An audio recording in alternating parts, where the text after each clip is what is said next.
흔히들 우리나라의 3대 패전사라고 하면 임진왜란 때의 칠천량해전과 병자호란 때의 쌍령전투, 한국전쟁 때의 현리전투를 뽑습니다. 칠천량해전과 현리전투는 이미 다뤘고 마지막 남은 전투가 이번에 소개할 쌍령전투입니다. 전 국토가 초토화된 임진왜란이 끝난 지 40여 년이 지난 후 이번엔 병자호란이 발발합니다. 이번 상대는 대륙의 신흥 강국 청나라였습니다. 1598년 끔찍했던 임진왜란이 끝난 후 임금이 된 광해군은 전쟁으로 초토화된 조선을 일으키기 위해 노력했습니다. 하지만 조선에게는 더 힘든 시기가 다가오고 있었습니다. 만주에선 누르하치가 후금을 세워 명나라를 위협하고 있었고, 이런 두 나라 사이에 전쟁이 끼지 않기 위해서 광해군은 중립정책을 펼쳤습니다. 하지만 임진왜란 때 도와준 명나라와 거리를 두는 것은 의리를 저버린 것이라는 비판과 함께 인조반정으로 광해군은 폐위되고, 이후 조선은 의리를 지키기 위해 친명배금 정책을 펴니다. 후금은 이를 빌미로 1627년 3만의 병력으로 조선을 침략하며 정묘호란을 일으키지만 인조가 강화도에서 버티기에 들어가고 명나라가 공격해오는 등 상황이 불리해지자 결국 형제의 관계를 약속하며 강화를 합니다. 하지만 후금이 청으로 국호를 바꾸며 대륙의 패권을 잡자 상황이 바뀌었습니다. 한때 오랑캐라고 부르며 무시하던 여진족이 세운 청나라가 이젠 조선에게 임금과 신하의 관계를 요구하였고, 이에 힘은 없었지만 여튼 조선 조정은 분노했습니다. 청나라의 무리한 요구를 계속해서 무시하자 결국 청나라가 1636년 조선을 침공하는데 이곳이 바로 병자호란입니다. 임진왜란과 정묘호란이 끝난 지 얼마 되지 않은 시기였기에 조선 백성들에겐 너무나 힘든 시기였고, 1624년에 일어난 이괄의 난을 진압하는 과정에서 정예 군사들을 상당수 잃은 상태였습니다. 결국 정묘호란이 끝난 지 10여 년 후인 1636년 12월 청태종이 직접 10만 대군을 이끌고 조선을 침공합니다.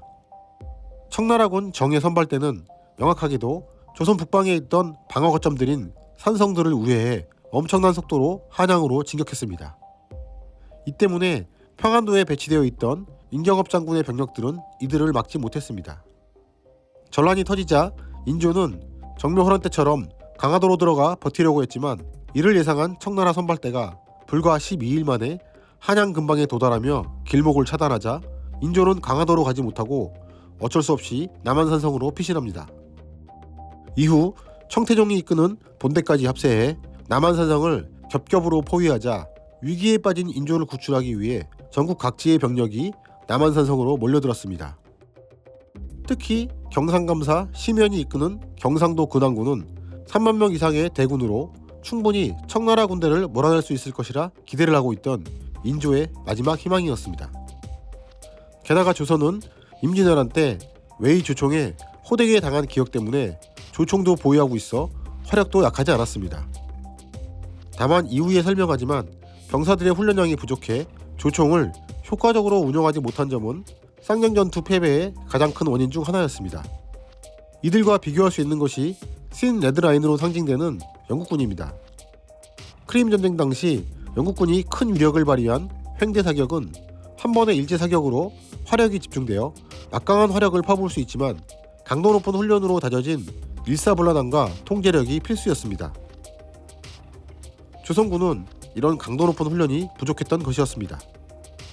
전국에서 모여드는 병력 중 경상도 근안군 병력이 가장 많았는데, 그중 선봉대 8천여 명이 지금의 경기도 광주에 있는 쌍령에 도착해 방어선을 구축합니다.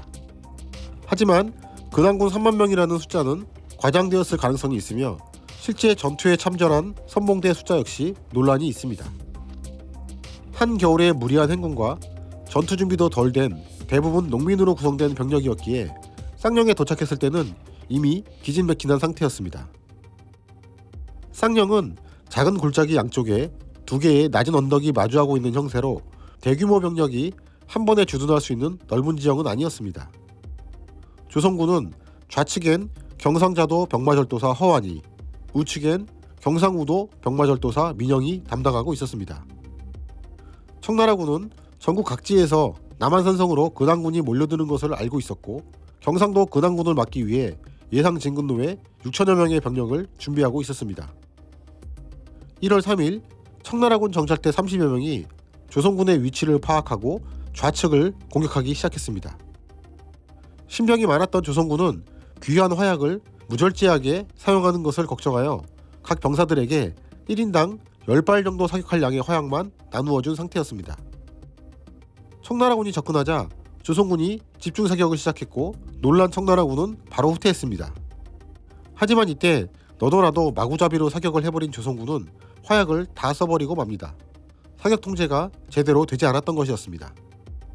병사들은 빨리 탄알과 화약을 더 달라고 아우성이었고, 이런 장면을 목격한 청나라 후속 기병 300여 기는 기회를 놓치지 않고 과감하게 조선군 진영으로 돌격해옵니다.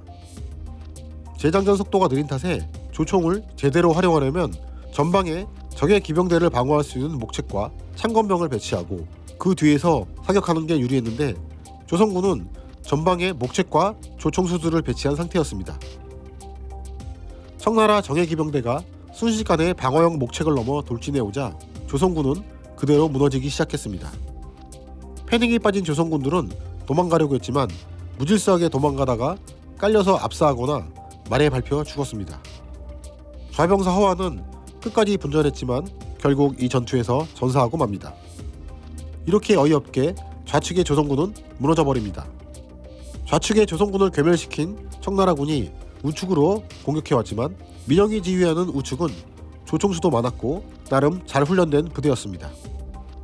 민영은 적들을 깊숙이 끌어들인 후 일제사격으로 큰 피해를 입혔고 청나라군은 많은 사상자를 내고 후퇴했습니다.